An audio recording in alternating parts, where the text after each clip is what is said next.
Welcome to NAWL's monthly book club. This is Elizabeth Levy. I am a board member with NAWL, and I'm very excited to host you today for our book club discussion. The discussion is being recorded and it will be archived on the NAWL website afterwards. Today's book is Retirement by Design by Ida Abbott, who is a NAWL member, and I will introduce Ida. And then I will introduce our moderator, who is Lisa Horowitz, and then Lisa will introduce Ida, and then Lisa and Ida will start the discussion. If any of the listeners would like to ask a question or email or chat a question, you may email that question to NAWL, N-A-W-L, at nawl.org, and we will get that up. Or a couple of times during the hour, we will open the microphones in case anyone wants to ask the question. Everyone is on mute except for the speakers, so we will get started. Let me introduce our moderator, Lisa Horowitz, who is also a NAWL member. Lisa is the founder and chief strategist of the Attorney Talent Strategy Group. After practicing law for almost 20 years as an associate, counsel, and partner, she obtained her master's in organizational development transition to the talent management world. She spent 10 years as a senior talent development professional at an AmLaw 100 firm. Liz, I hate to interrupt you, but I'm getting a lot of puttering. Is anybody else getting static? I don't know what to do about that. Okay. No. I just didn't know Helena could do something. Yeah, I don't know if there's anything we can do. I can't tell what's happening here. So that may be the platform. Don't know. In 2014, Lisa started her own career coaching and consulting firm. She now regularly coaches and trains attorneys and other professionals on strategically navigating career transitions, business development, and leadership skills. For more information, you can go to her website at www.atalentstrategy.com. Lisa, take it away. Okay, thank you, Liz. It is wonderful to be here. And for this event, which is featuring Ida Abbott and her book, I'm going to show you a picture of the book, although you've probably seen it on the announcement. I am delighted to be interviewing Ida again. I think I interviewed you for your book on, was it mentoring or sponsorship recently? The only thing I do wish, and I was saying to Ida, was that we were sitting in her kitchen right now like we had planned, and we could share a cup of coffee face to face. So, but this will have to do, and I'm delighted to be here. It is Cinco de Mayo, and it is 5 o'clock somewhere. So if everybody on the line is inclined to just sit back and relax and drink a margarita, that's great with us as well. So Ida, let's talk a little bit about Ida. Ida has long been a leader in the field of talent management. She actually wrote the book on talent management, and has also written tons of articles and books on mentoring and sponsorship, and is a huge proponent of the advancement of women. Ida has been in the legal profession for over 4 decades as a lawyer, as a partner, as a legal consultant, and as a thought leader. She herself has held many leadership positions and was one of the founders of the Hastings Leadership Academy for Women in Berkeley and the Professional Development Consortium. She is a sought-after speaker and writer, including her book, Sponsoring Women, What Men Need to Know. So, of course, she's now moved to discussing another important transition in all of our lives, hopefully, and we'll dig into the book. So, Ida, let's start at the beginning of the book. Why write it? What prompted you? First of all, it is wonderful to be here, and thank you to you and to NAWL for inviting me to have this interview with you and a chance to discuss these issues. What prompted it? It was prompted by clients. I was talking, a few years ago, started hearing from clients that, they started exploring what's next? What happens if they decide it's time to leave law, or I've had it, I've had enough? And people were saying things like, what would I do? All I know is law, and all I know is how to be a lawyer, or I can't do it because financially, there's no way I can retire until I'm 95. And there are so many, or I want to retire, I have so many interests, but I don't know how to do it. And so, I called a group together and we talked about it. They decided to keep meeting, so I agreed to facilitate and started doing some investigating and putting materials together, and eventually had kind of a nice little workbook that I used with clients, just, maybe 30 pages, 40 pages, and they were all questions and exercises and ways to explore. And then I thought, well, wait a second, I'm hearing this all the time, and it's probably something that would appeal to people more than just the few clients I'm coaching or working with and the few firms that were at all interested. Most firms have not been interested in this. They just assume, these are baby boomers, they know everything, they've been successful, they wouldn't continue to be partners here. They know how to do it. We don't have to do anything. And, they started succession planning projects, and they had strategies and reports, strategic report, planning reports. Everybody had a plan. The fact that everybody ignored that didn't seem to register, and there wasn't enough urgency to really put this on their radar. So anyway, I thought, might as well write a book about it. And I found out there were a lot of people really interested in it, and that's what led to it. That's kind of a long way of getting to your answer. No, I think it's so it's interesting. So you were talking to mostly lawyers, but the book isn't just intended for lawyers, right? Not at all. And if I thought about self-publishing it, and that would have been for lawyers. But when I found very surprisingly easily a publisher, like in the real world, the larger world, they looked at it and said, why in the world would you limit this? Everybody's facing this. And so we looked at it more, did some more research, built it up, talked to people, and yeah. And it really is, what you discover is it's primarily, I think, useful to professionals because they have a greater sense of identity with their work. I think and hope it would be useful for anyone making a major transition out of one career and one kind of work into whatever the future holds for them, whether they have a plan yet or an idea of it or not. But I think, most of my work for a long time has been with lawyers. So as I was writing it, obviously lawyers are kind of, in the back of my mind. And but I know a lot of other professionals, and same reactions there, same needs and same problems. And I hope, this will address them regardless of what field they're in. So as long as we're talking a little bit about demographics, it's, there are probably a few people at least on the phone for whom retirement may not seem imminent. When should someone start thinking about, quote, retirement? Well, it kind of depends on what we mean by retirement. And today, there is no single definition.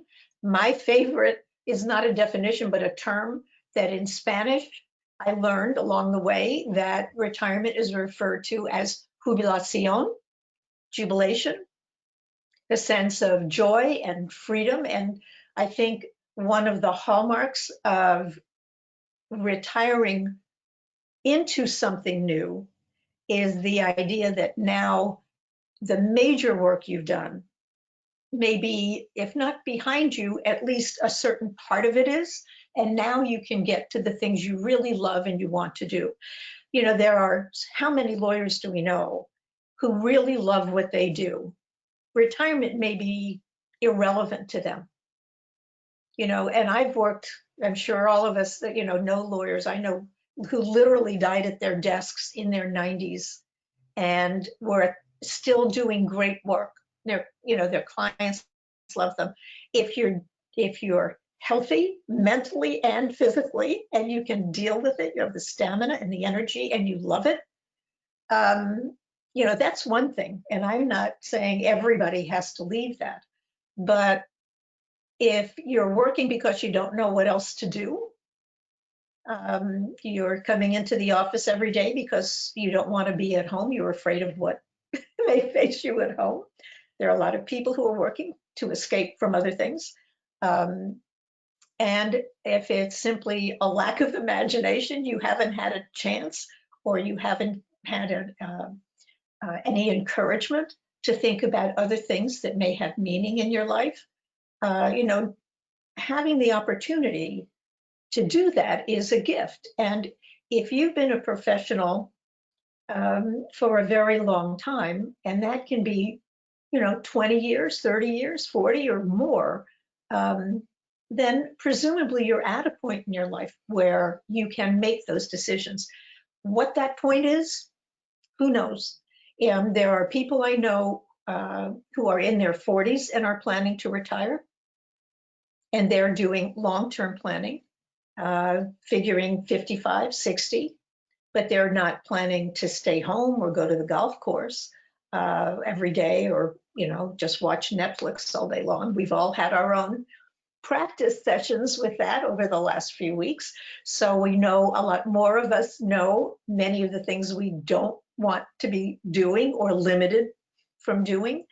But there's a movement called FIRE, Financial Independence, Retire Early, where people in their 30s are living very different lives. They're being very frugal. They're moving to lower cost communities.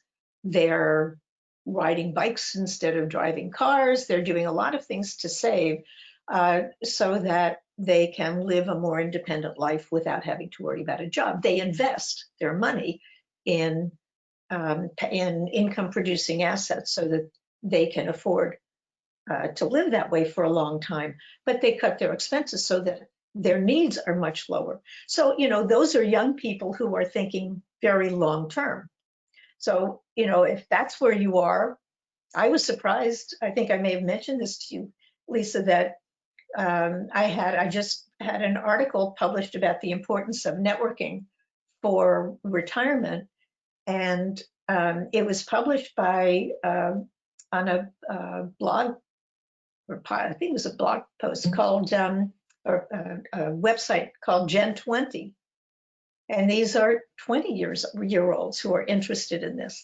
So, most of us think about it or start to think about it in our late 50s and 60s, and some later than that. And today, some people who are wondering, do I really want to go back to this when it's all over? Do I have the stamina for it? Do I have the drive and the determination to rebuild my practice? Or I'm exhausted? Do I really, wouldn't it be wonderful to sleep late every morning? Well, and also, for some, I mean, with I think everything you've talked about are people who have been able to make the choice.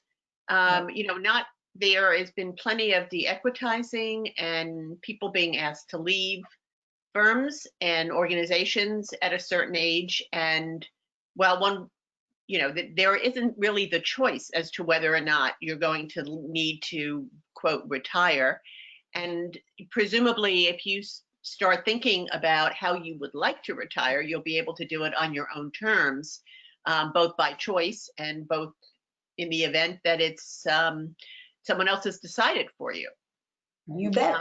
So, your book is also very thoughtful in that regard. So let's talk a little bit about the book itself. You take an innovative approach to it. First of all, the format, which is a workbook format with lots of questions. Tell us about why you chose to go in that direction. Well, in part, it's, as I said, when I started this, realized that there are many, many books out there that give you advice about how to retire and Answers. what to do, answers. But everybody I talked to was in a different situation.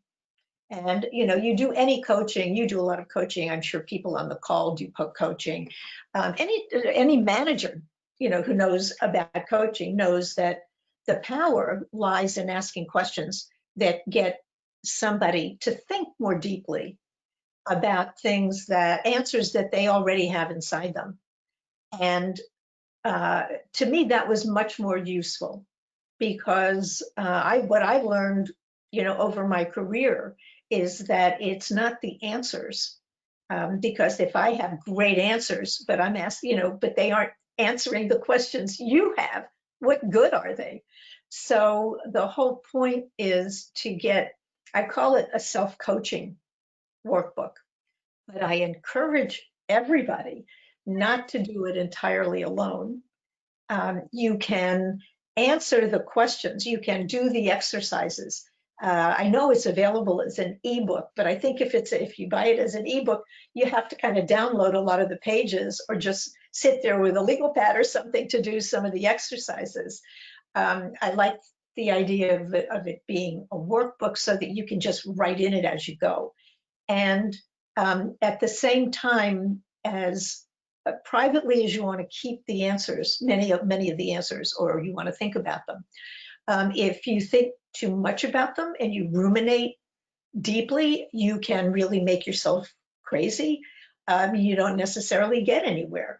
And it's much more helpful to work on it with someone. It could be a spouse, a close friend, it could be a coach. You can hire a coach, could be a mentor who you have or who you find. It could be someone who has already retired to get some advice from them, or at least to get some understanding of the experiences they had, the issues and challenges they face, the things that are great, the things that are not so great. And so I encourage, the first chapter really is about developing a team of people who can help you along the way, because I see it as a process. It's not something where, people do it. They retire, they walk out the door, they shake hands. They used to shake hands, but they go home and they travel. And so for the first few weeks, it's great. You do the errands around the house you've been putting off. You travel, you take the trip that you wanted. You come home and now you're faced with another 20 years of what? And so having some thoughts about what would interest you, what interests you doesn't necessarily interest me. Some people want to stay really, really busy. Some people want to keep working. Some people want to start businesses. Other people want to sleep late and crochet and go to classes and that's it. And that's all right. It's what is it that sings to you? And so, the only way you do that is by looking into yourself and maybe talking it through. I will say that I know what's going on, but at a program I did right after the book came out in February, when we could still do them live, a couple of people came up to me and told me they had met at this event and they were going to meet monthly. They were working their way through the book and they were going to get together and discuss where they were, what they were learning about themselves, what they were finding out. And I thought, that's perfect. That's perfect. In a pair, in a small group, so that you can share that, because this is part of the process, is collaborating, is talking to other people and not thinking that you have to come up with all the answers yourself. That's fantastic that was, that happened at the book reading and that people were taking to it so beautifully.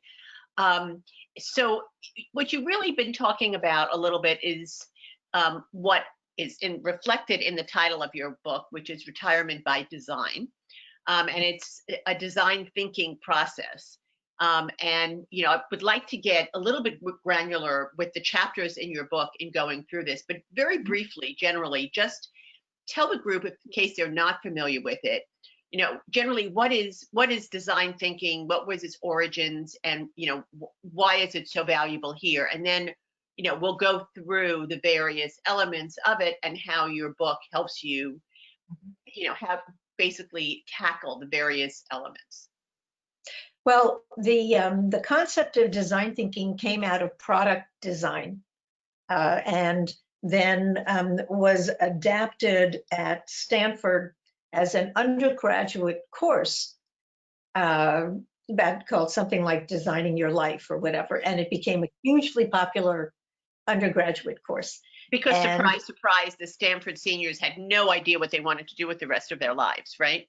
Well, whatever it was, the professors, the concept, the students, everybody loved this. It's at the design school.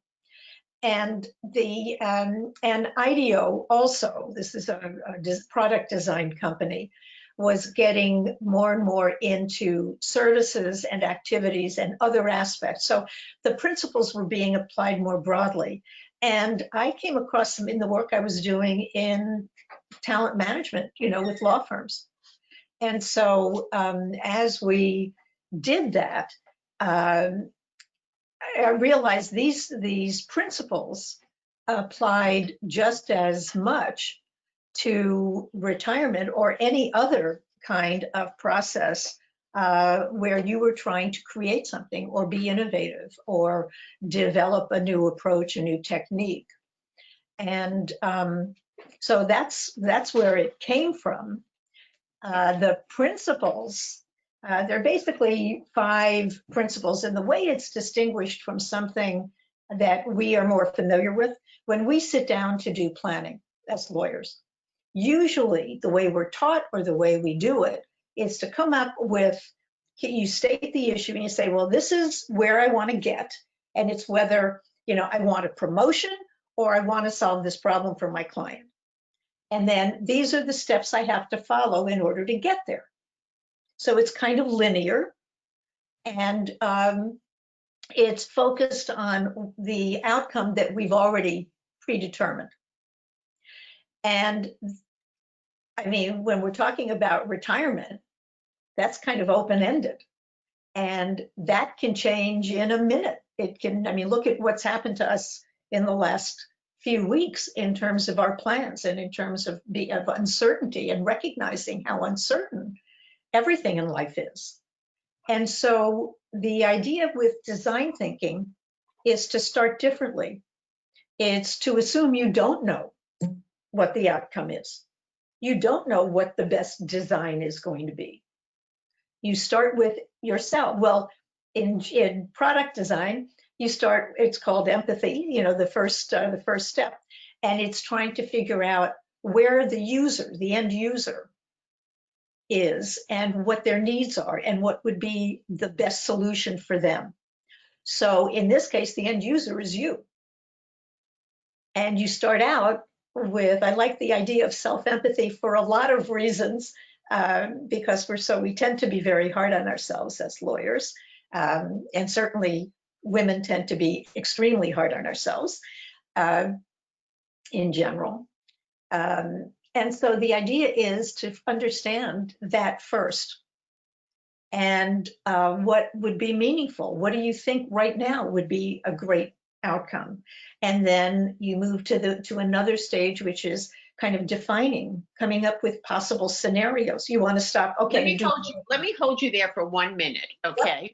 Because there were a couple of things in the book that I thought were just so brilliant that I really wanted to just highlight them. Your use of the term for empathy, oftentimes it's getting into the shoes of someone else, right?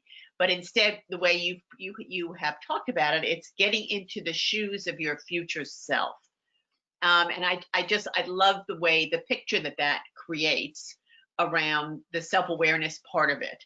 And I think it helps people visualize, what you do cover in, the beginning part of the book, which is, in chapters 3 and chapters 5. so that was, I thought was, I really liked that idea, and I encourage people to take a look at that. I also love the way in that part of the book, you talk a little bit about the difficulty of letting go, because for lawyers, women lawyers, whatever, letting go of this identity that is so important to us, and coming up with that new elevator speech when you're at a networking event, which is, I think probably so hard for people when they're, what am I going to say after I've retired? Who am I?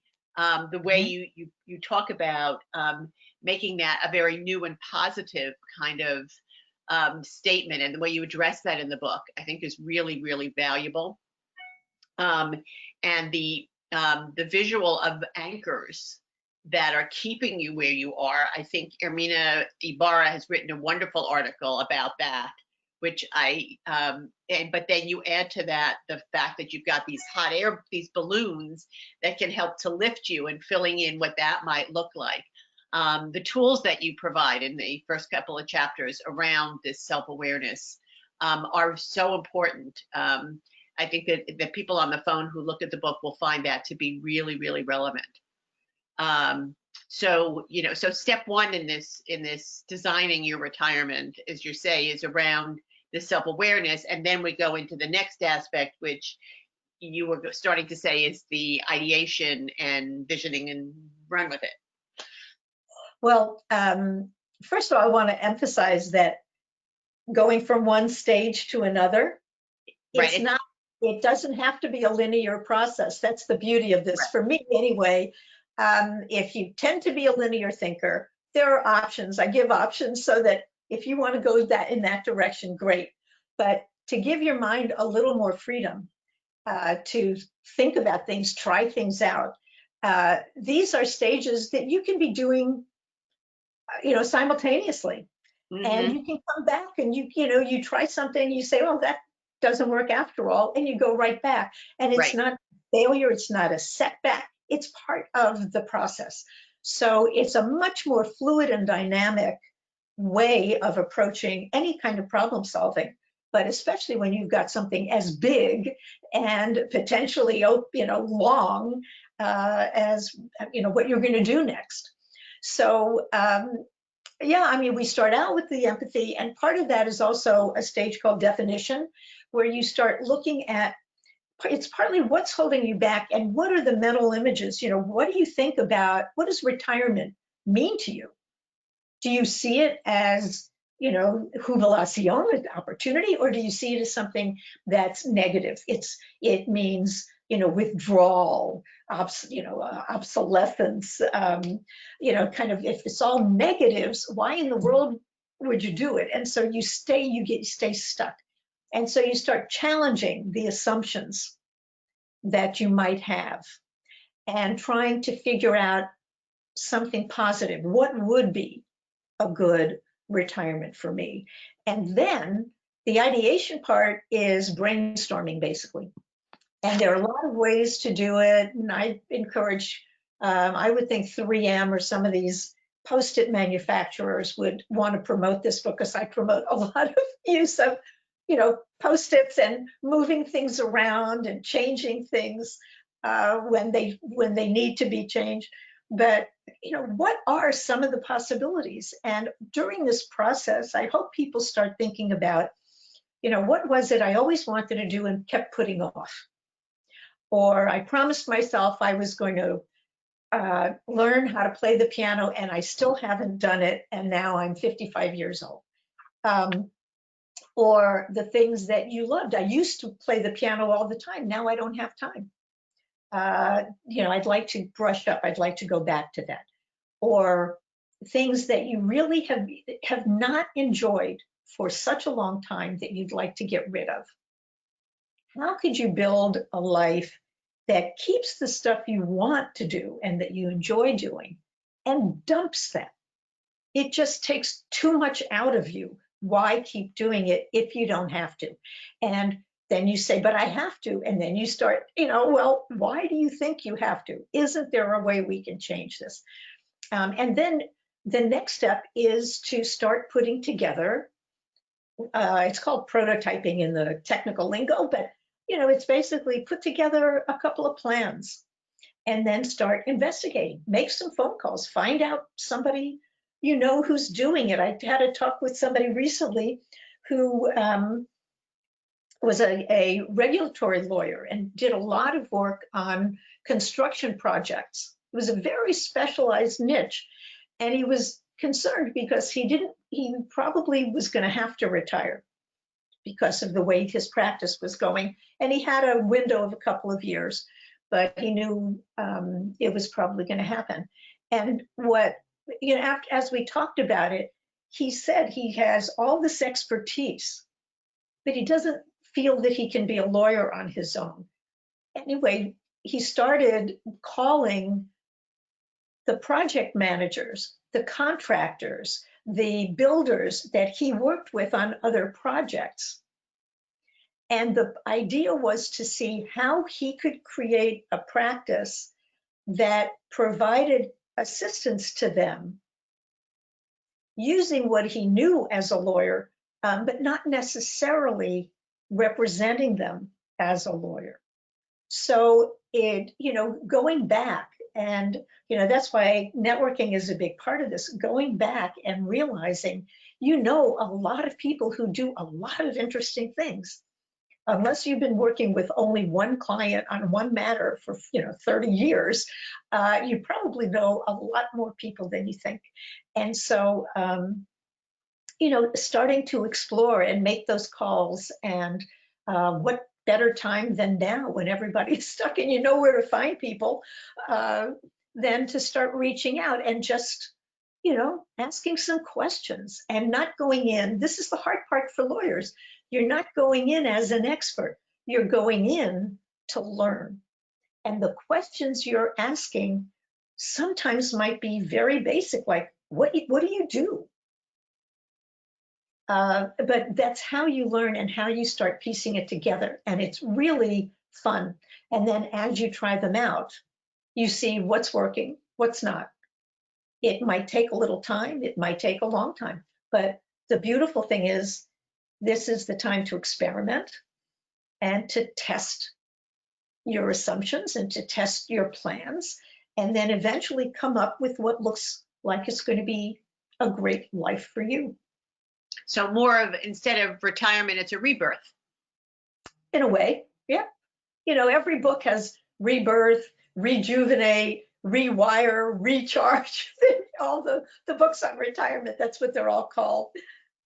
Well, it's interesting because if you go back to the book Transitions, right? This retirement is a transition, a big transition, but others as well. And it's the letting go, the sort of this hanging in this neutral zone where you've made to be so productive, and then kind of the new beginnings that come out of it. But it's what I actually like to call versioning, in that middle zone where you're asking all these questions, and you're also realizing not that you know so many people, but that you know a lot, not merely about what you've been doing, in that very narrow way, perhaps for the last 20, 30 years. That's gotten probably, quite honestly, boring. Well, that's why some of the exercises are designed to help you identify the things you've really enjoyed about your practice and the things you really wish you didn't have to do. And then, once you start breaking it down, when somebody says, what do you do? And you say, I'm a lawyer, what does that actually mean? We think about that as the global term, but what skills do you have? And every lawyer has tremendous skills, not just in depth, but in variety. There are so many things that you know how to do that can be helpful in some way to someone else, to some other group, to some individuals, to family members, to friends, to whatever. And the wonderful thing about doing the research for this is how many great stories I came up with of people who are doing things that at first, you say, well, here's somebody who's led this phenomenal life and done all these great things, and now they're gardening. And what you find out is that This one guy I talked to said he was doing landscape work, and he was doing it voluntarily for women's shelters and churches and other places that were providing shelter to the people he cared about. And it was allowing him to do what he loved and be outdoors and be creative and get exercise, and at the same time serve a community that was really important to him. Mm-hmm. So he had come from an academic background that was very impressive, and yet it didn't bother him the least that some of his friends were still teaching and still researching and doing that, because this was so meaningful to him. So, that's why I say it's a matter of tuning in to yourself and the things that mean the most to you, and following up there. That's beautiful. That's a beautiful story. It's a really beautiful story. So I want to take you though back. In the first chapter, you talk about creating your own personal board of advisors. You also talk a little bit about in the course of kind of figuring out what your Odyssey plan, what your next steps are going to be, considering, I'm not sure you call them stakeholders, but who are your stakeholders? Because chances are you're not doing this, it's not all about you. There are others that you want or need to consider. So talk to me a little bit about, how you deal with the impact of retirement on, your relationships. Well, one of the surprises to me in this work is how many people don't bring their spouse into the process. It didn't surprise me that they withhold the information at work. There are people who depend on you for a lot of things at work. And depending on your work environment, Mm-hmm. what the culture is in your firm or wherever you work, what the threats are to you. And there are, a lot of these are legitimate concerns to have if you're Yes. planning to leave in a firm or as a lawyer from a legal position. And so that's one group of stakeholders, but it's important to at least have an idea in mind about when you're going to talk about your plans, how you're going to present it, how you're going to do your transition planning, because your clients are certainly stakeholders. They have interests in your future. And I think, you have interest in theirs. And I think a lot of lawyers are surprised when suddenly their clients retire and they don't have a deep set of relationships with the people following them. Right. And they find themselves dealing with much younger general counsel or in-house counsel who really want to meet and work with younger people. And it's an ageist thing. It's it's one of those unspoken biases that we don't pay much attention to, but is very real.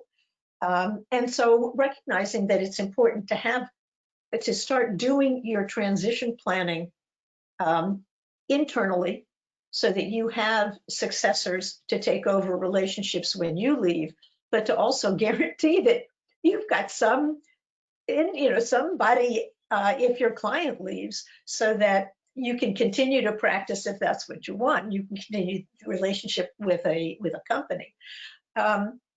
Different practices require different kinds of planning and different considerations, but your clients, your coworkers, your partners, your staff, if you're a solo practitioner, everybody who works with you, because their jobs are going to be affected. So that's one group. The other is your family, and your spouse most of all, because whatever your plans are will have an enormous impact, an equal impact or greater impact on them. And that's true whether one of you is retiring, both of you are retiring, whether it's concurrent, whether it's staggered, however that happens. If you're living with someone else, their lives will be affected. If other people depend on you, if you have children in school, if you have kids whose loans you're paying off, if you've got parents who are depending on you, and we all tend to think because our parents live longer, healthier lives, just the way we expect to, we don't necessarily think that 10 years from now, they may not be that healthy, or they may need help from me. Some people in their, who are quite young are already dealing with that. So for them, the issue is, how can I possibly retire when my parents depend on me? How can I even travel? I can't be away. How can I move to be closer to my kids if I'm taking care of my parents? I mean, these are tremendously emotional and difficult issues. And so sometimes we get so wrapped up in the emotions that we kind of just, we don't plan enough to see how we can make it work. And there are ways, and we can bring people in to help. But it's a matter of facing up to those anchors. What's holding you back? How do you strategize? How do you come up with a way of making it work? And the longer you take to develop your plan, the longer you think about it, and start looking for solutions, the more you're able to find some solutions, even if they're not ideal. There are ways, and there are solutions to be found that can at least make it easier for you. So the earlier you start, probably the better. Right. So I have a couple of more questions I wanted to raise about the book, but there are two key questions I want to get to, and so then maybe I will get back. And the first one is, this is the NAWL Book Club, and we are probably largely women on the call. So talk to me a little bit about what you think, or what you've experienced may be different for women considering, quote, retirement versus men. Well, the first and most obvious thing is, we are the first cohort of women who are retiring en masse from careers. There have always been women, with careers who have retired, but never in these numbers. We were the first in the workforce, and we're the first leaving in large numbers from the workforce. So once again, we don't have many role models.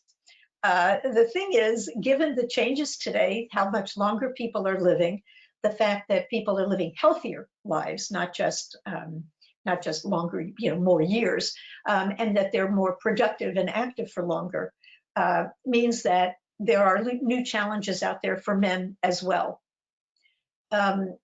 But the fact is that this is a new phenomenon, having so many women retire. And there are, the question is, are there resources for us? And what's cool is women are forming their own resources. At the end of the book, there's like 20 pages, I don't know how many pages, a lot of pages of different resources on all kinds of aspects of retirement. And these are just ones that I've been able to unearth as of about 8 months ago or 6 months ago. But there are new ones all the time. Well, and let me interrupt right there, because this is a perfect time to announce it, that not surprisingly, because NAWL has been in the forefront of everything, we have just formed a new affinity group. In fact, we are supposed to be the sponsor, one of the sponsors of this event. And we have a name, that we are the NAWL Women Revolutionizing Retirement Affinity Group. And so if there's anybody on the phone, on the call, the idea of the group is to encourage and support and be a resource for women who are looking at creating their next place of engagement, their pathways. And so another resource for your book will be this new affinity group. We welcome anybody. Virtual high five to you. Please sign up for it. There'll be an announcement from NAWL. So there you go. Yeah. And, there are, so that's one set of, kind of issues, but, I have no doubt we're going to come up with all kinds of wonderful things. We have up until now to support each other. Another aspect of it has to do with marital status. There are a lot of women who are not married.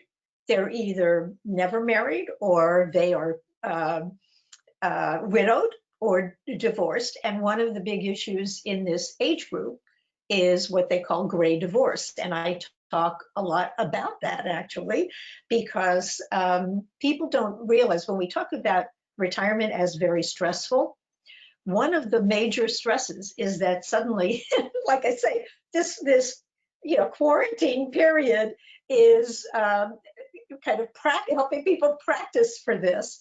But when you're retired, suddenly both of you have more time. If both of you are retired or both of you are home together, whatever you're doing, you're together more than you used to be.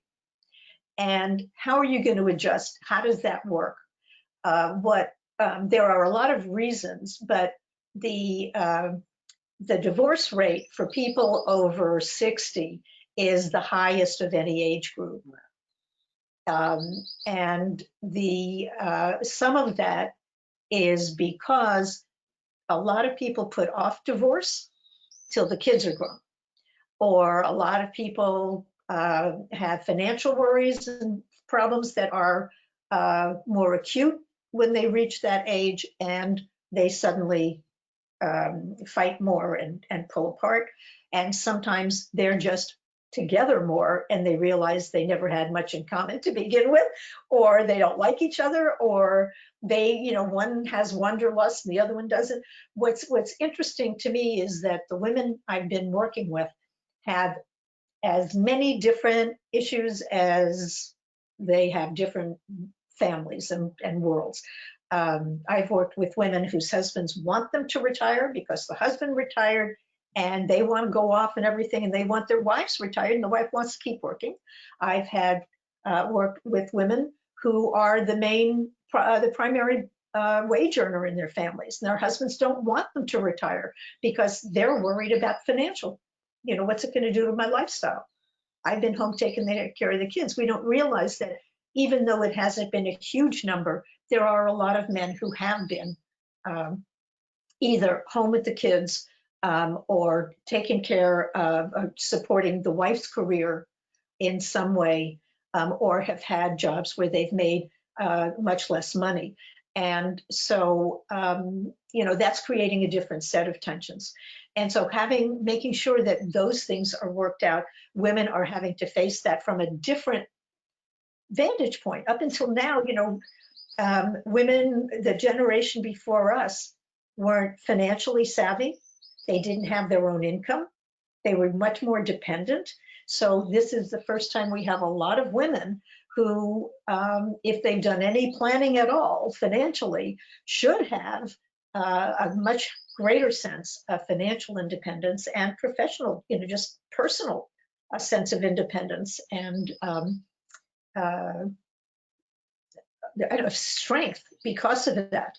And so that's creating new kinds of issues for women that we didn't see very much before. Interesting.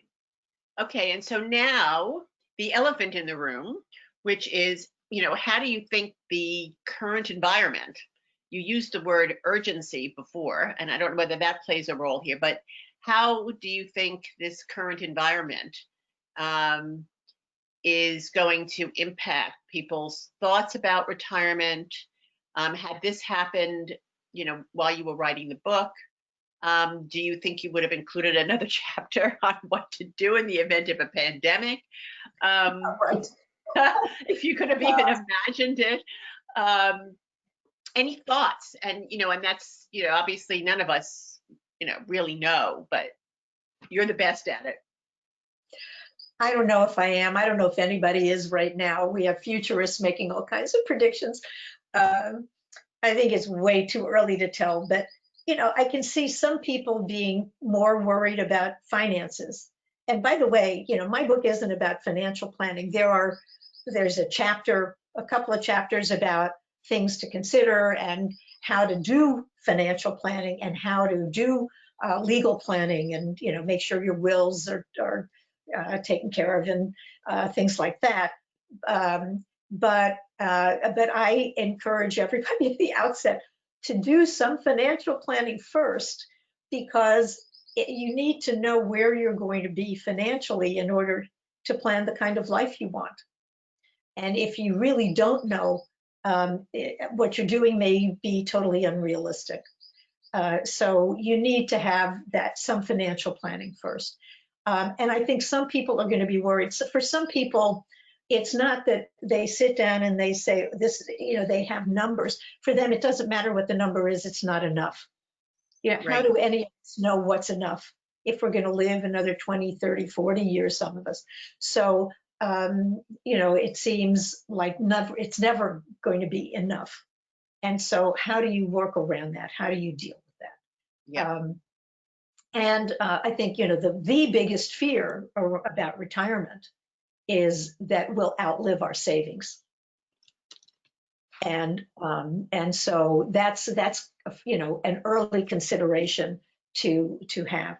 But I think one of the things that will come out of this is that people have given some thought to their priorities and what's really important in their lives. And if you've been thinking about waiting until you retire at 70 to do your traveling, is that really what you want to keep doing? Do you want to keep postponing it once if we're able to travel anytime soon? What is it you're putting off? Where in the order of your priorities? People have been at home with their kids, with their families, or they've been missing their kids.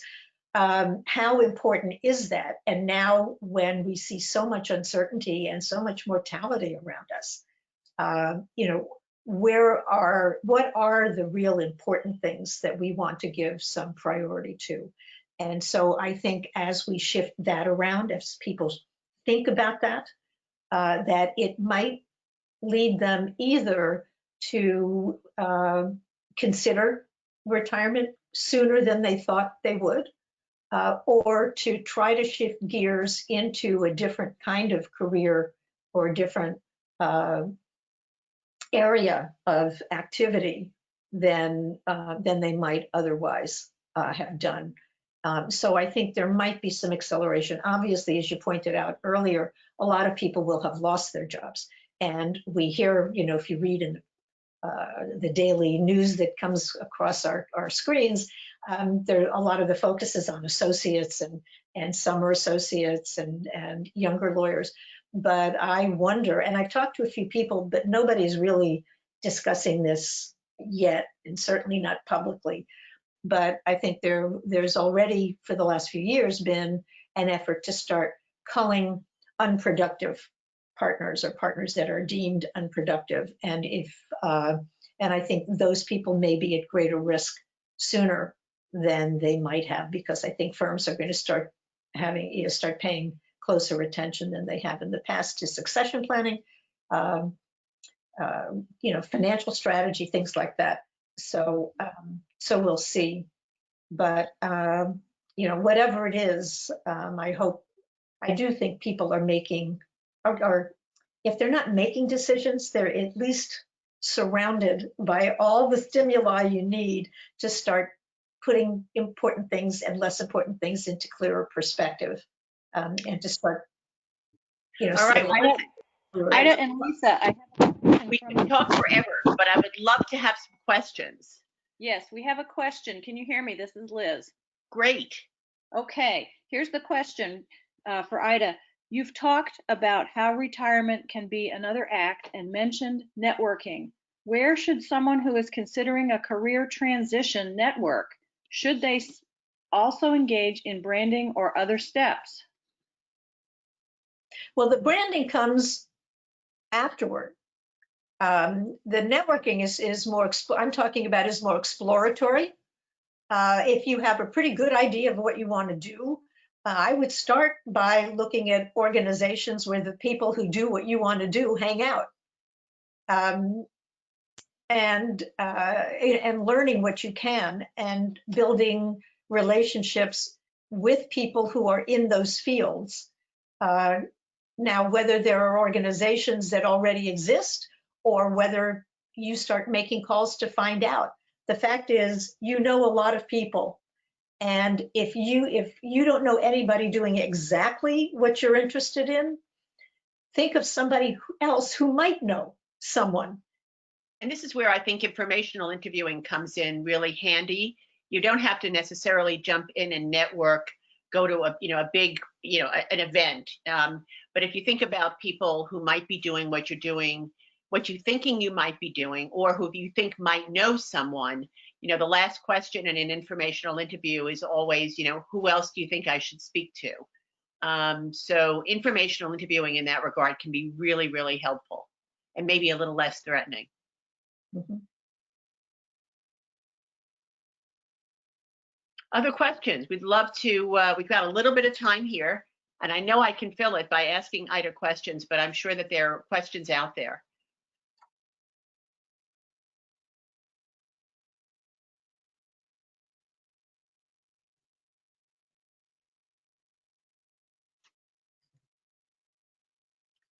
I'm surprised. This is a quiet group. Keep going then. We have a few more minutes anyway. Okay. So let's see, Ida. We talked about resources and stakeholders, and oh,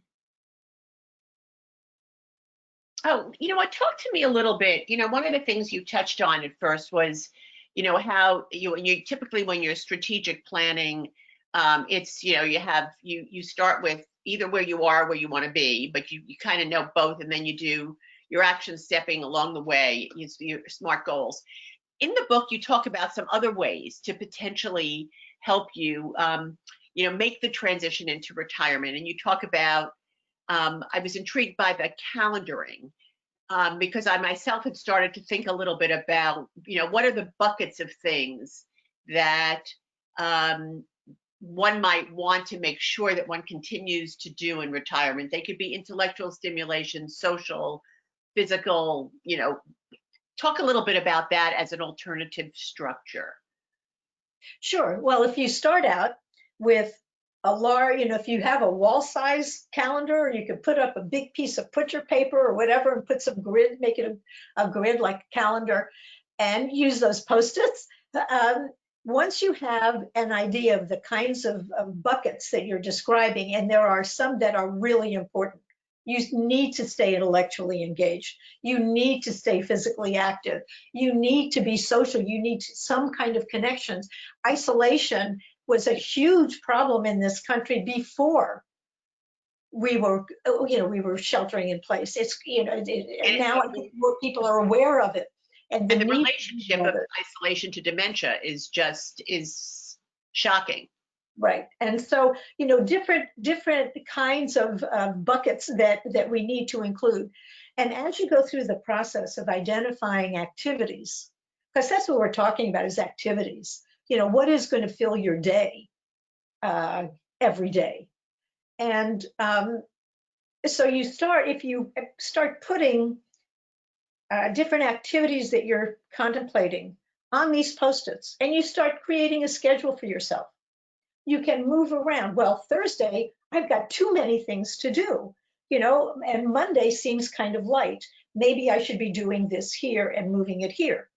And then you go through your day on Thursday and you find you're still exhausted at the end of the day and you didn't really enjoy doing something on that calendar. You can pull it off. So it's a way of working with the pieces, putting the pieces together and moving them around until you reach the kind of balance that includes the different items in your buckets, but also gives you the kind of schedule of activity that is going to keep you stimulated in all the important areas, but not overwhelm you. Because we all know, well, not all, but people who know retired people often find that they say, oh my God, I retired, I'm busier than I've ever been. And there are a lot of people who will do that and be happy, and others who will be exhausted. So any final advice for the group or any final remarks that you'd like to make? We've got about a minute or so left. I don't know. I mean, I would love to hear from them. And if anybody has questions or issues, I'd be really happy for them to contact me. I'm trying to be as responsive as I can. In order to do that, I need to know what's on people's minds. So I'm always looking and eager to know that. But I think that, and I hope that the way this process is designed is much more creative and gives people a sense of looking forward to something, not leaving, and having everything in the past, but recognizing that there is a long and hopefully happy future ahead. You want to design it, as you pointed out, on your own terms, to the extent it's possible. And what's the best way to reach you? IdaAbbott.com is the website. Ida@IdaAbbott.com, an email, make it easy. Yeah. Okay, thank you. Thank you very much, Ida, and thank you very much, Lisa, for moderating. This is Liz. I just want to remind people we're at the top of the hour. This has been recorded, so you can check in on it afterwards. Check in at the NAWL website to re-listen to it if you wish.